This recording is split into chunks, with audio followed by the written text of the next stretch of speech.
I saw this tunnel here and I thought of how many people feel that their true purpose and potential is barred by a gate like this. How many of you feel like this gate is between you and getting to that other side of who you really were destined to be, who you were created to be? How many of you feel you have iron bars with a huge, massive lock and you can't break the lock? You just feel like you're stuck, knowing you're not who you were created to be. You're not living the life that you know deep down that you were made to live. And I wanted to unlock the potential. I wanted to unlock your purpose, your identity, and talk about the power of the mind, because I believe the mind is the key that unlocks this gate. You can see the other side here. You can see the other side of this gate. It's a pretty massive gate. It's pretty gnarly. I think this used to be a railroad track.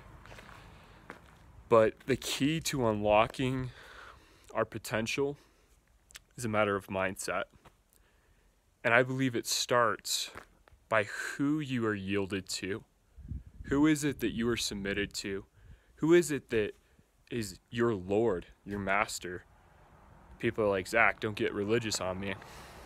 Let's be real, guys. Each one of us is mastered by something. If it's drugs, it's alcohol, it's sex, it's success itself, or is it another person? We were not created for ourselves. We were created for God, by God, for God, to give glory to Him and to live in communion with Him. We were created for relationship with Him. That's what our hearts ache for. As St. Augustine wrote, our hearts are restless until they find rest in Him. No drugs, no alcohol, no amount of sex or pleasure of any sort will achieve a lasting satisfaction. Momentary highs get pretty tiring. They get pretty wearisome. Does your future look like this gate? Does it look barred, like you're not going any further? I want you to reevaluate who is your Lord, who is your master, who is it that you've submitted to, because it's not about you overcoming, it's about someone greater than you overcoming so that you can step forward into the peace, the joy, the satisfaction, and the rest that your heart longs for. Let's get out of, let's get our eyes off of the obstacle, off of the problem, and onto the solution. I'm telling you, when I fixate on the problem gets more and more insurmountable in my mind, and it's a mind trick. The key of what I focus on will consume me.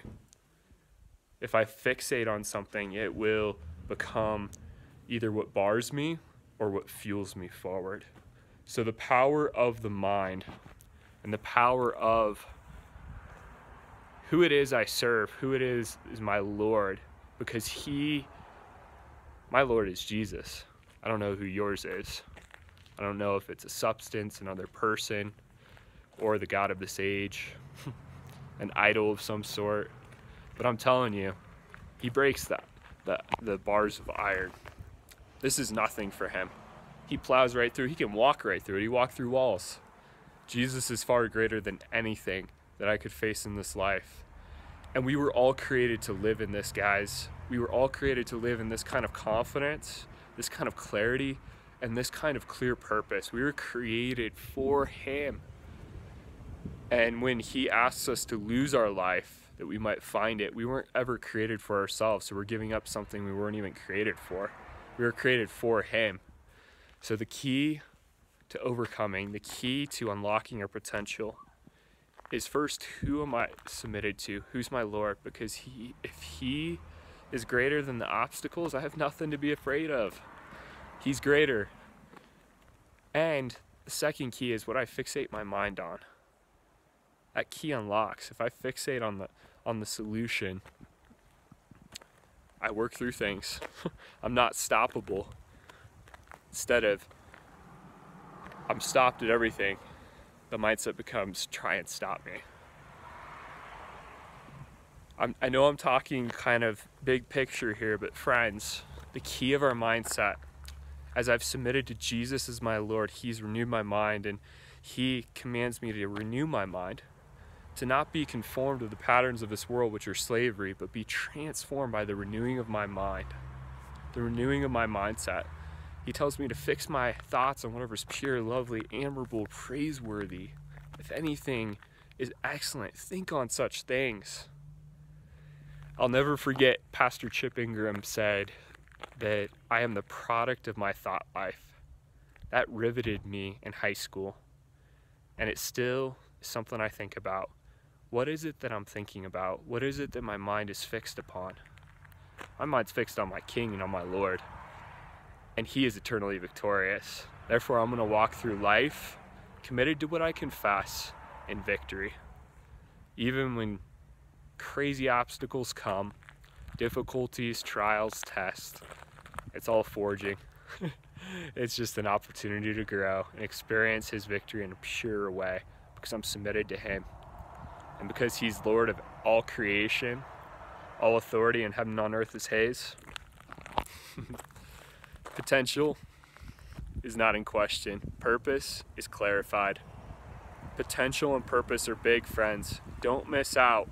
Don't waste your life living for yourself to only find at the end that you're miserable and unsatisfied and wasted your lifetime.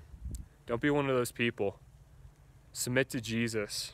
He is Lord, he is King, and you were created for him, by him, to give glory to him. So today, if you hear his voice, don't harden your heart. Stop playing games with God. Get alone with him and submit to him. Your whole heart, soul, mind, and being. It's a whole life exchange. It's not Jesus Incorporated. It's not adding him or inviting him into your heart. It's submitting to who he is, the gravity of who he really is. Life begins to unfold. Those bars are broken, and you step into the greatest adventure that can be lived, following him all the way home. Love you, friends.